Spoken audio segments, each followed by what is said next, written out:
Okay, let's go before I forget. It's like trying to outrun my memory loss or my focus. That's why I have the whiteboard, but then like, that's just the bullet point. Okay, don't explain myself, because then I'll get off track. All right, so what was I doing? Something. I was doing something.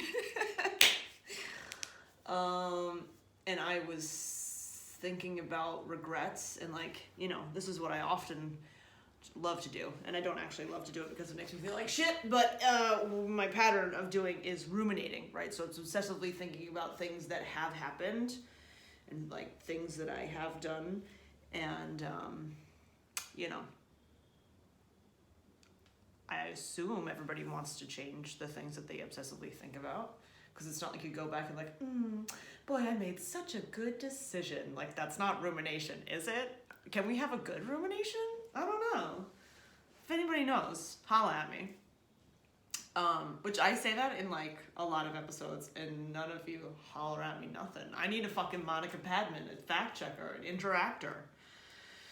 But then I have to coordinate with somebody else, and I don't want to do that. This is my alone time. It's just like running too. People ask to run with me, and when I tell you I can't because of my schedule, that's absolutely true. Also, too, I don't want to. And it's not you, it's actually me.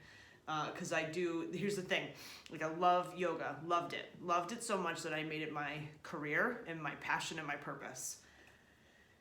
Still love it, but it's now my responsibility to alter and hopefully improve other people's experience with this thing that I love. That's what I dedicated myself to, and it just comes with the responsibility, and CrossFit is now the same way. I love it. I love how it makes me feel. I love how it makes other people feel. I love empowering people to like crush it and do things that they think that they can't do. To find that line of like pushing someone past where they thought they could go when it's appropriate, you know? And sometimes it's not appropriate. And sometimes I can see that it's physically appropriate, but their mental game is like, nah, bitch, I ain't doing it. Okay? Fine, but that's what I'm here for. I'm here to fucking push you, not just cheer you on. I don't know. I always talk about yoga and CrossFit because it's my whole fucking life. Okay, but running, I'm not in charge of anybody else's running. So I would like to keep that for me. And there's just so much coordination in my life. I don't want to fucking coordinate with somebody else. I want to go when I get the fucking running boner to go, or when I can fit it in. You know what I mean? Because it's like, you can't just like, oh, do you want to just like go for a run? No, for me, like I have to prepare with what I'm eating beforehand, how long it is, what about the caffeine, what about going to the bathroom, what about what kind of fuel do I need, what kind of water I need, where am I going, what am I supposed to do? Do you also want to do that thing? Is your pace fucked up? Like I don't, you know, it's, anyway. So I was thinking about running. Why am I talking about that? Oh. Right, having a co-host, holla at me, ruminating, good things, running. I'm not sure why we're at running. So I was thinking about regrets and how, you know, like the spiritual thing to say is, you know, we don't have regrets because everything that has happened has led us here, each and every one of us. And yes, I am grateful to be where I am somewhat. I mean, like, I don't think I'll ever say I'm grateful that I'm a divorced widow. Have I learned things and had experiences because of it? Yes, but like, I'm not grateful. Those are situations that no matter what angle I look at them, they didn't work out for the best. Like, even if the rest of my life is fucking awesome, it's still, you know, very unfortunate. Anyhow, it's like I have regrets. But then I always go back to, I believe the movie is called Meet the Millers, and there's a kid, but it's also just like a tattoo joke. Kid who's got no regrets tattooed along his collarbone, and it was spelled like R-A-G, R-E-T-S. And then sometimes it's like no regrets, like, you know, there's tons of tattoos, actual real life tattoos that are misspelled, and what are you gonna do? So no regrets or lots of misspelled things. In fact, I just saw a TikTok where somebody was reading out misspelled words. That would make me insane if that was on my body. Like, I got some shit that looks kind of fucked up, but like there's so much, you're distracted and you don't see any of like the bad unless you actually look at it. Or like the faded. But that's just part of it, I guess. I am of a certain age, and that age is 40. I am 40 years old. Can I stay on track? No. Okay, regrets. It'd be great if I didn't have regrets. I think the spiritual way to be would to not have regrets, but I do have them. And then I was thinking about how, I regret, like, though depression and anxiety has given me the chance to really connect with people, and I wouldn't be who I am without it. I really wish I didn't have it, but I would definitely take it for someone else. This is what brings me to the topic. It took me 6 minutes to get to the topic. Taking one for the team. So like, you think about my most precious relationship is my children. I brought them into this world. They used to, guys, listen, I know you know where babies come from, but like, really think about it for a second. They didn't exist. And then they did.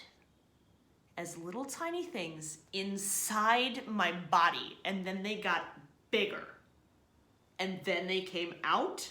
And now they're 13 and 11. Every one of us, every single one of us, however we were conceived, we lived inside a woman's body. And then we've made it here. You went from totally useless to doing whatever the fuck you're doing right now. And if you're watching this, you know how to operate some sort of electronic, or you know someone who does and they're holding up in front of your face. You couldn't even hold your head up. So look how far we've come. My precious babies. I would take anything for them. Like if it was like, cancer, gunshot, whatever bad is going to happen. If I could take it for them, I would. And then I was thinking about Chris. And if I could take, I'm not going to cry. If I could take any of the bad, any bad, sad, frustrating, anything that makes him experience pain and discomfort away from him, I would take it away. I'm fine. It's fine. It's also fine to cry because like I'm a human with emotions, and this is what this is. Let's normalize being fucking normal. I like that it's like a slogan, like people are saying it. It's a catchphrase. Let's normalize blah, blah, blah. But like, don't just say it. Actually be about it. Yeah, let's normalize being vulnerable, and here's me being vulnerable and crying about how I would take any pain away from my children and from my boyfriend because I love them so much. And then I thought, maybe I already am. And like, that's what, like somebody, apparently, all right? So life hands are being dealt. Somebody has to have depression and anxiety. Somebody has to, lose a loved one to suicide. Somebody has to some people have to get murdered. Some children have to die. What about those people who have SIDS babies, or stillborns, or just terrible fucking shit. Terrible fucking shit happens all the time, and it happens to someone. Lots of someone's.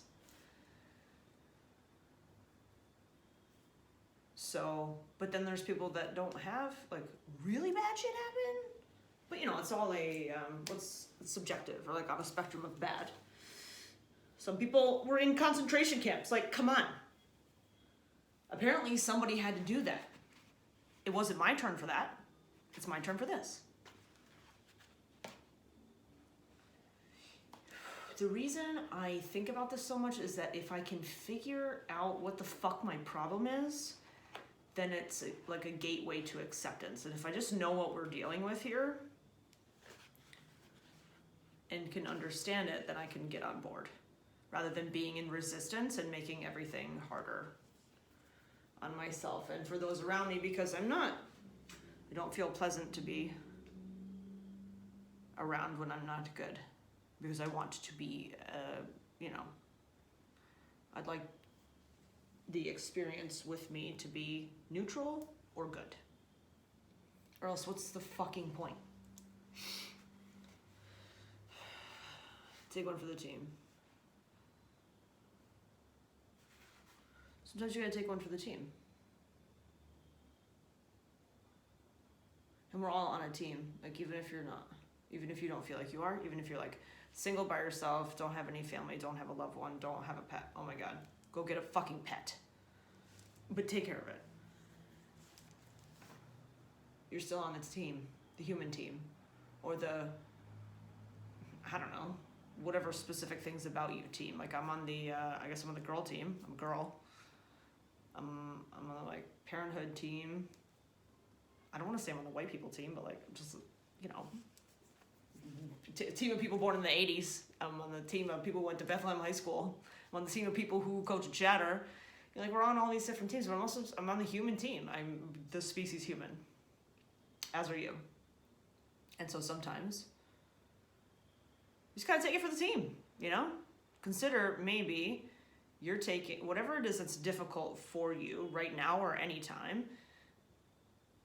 It's just your fucking turn. I'm not gonna have a turn. Okay, bye.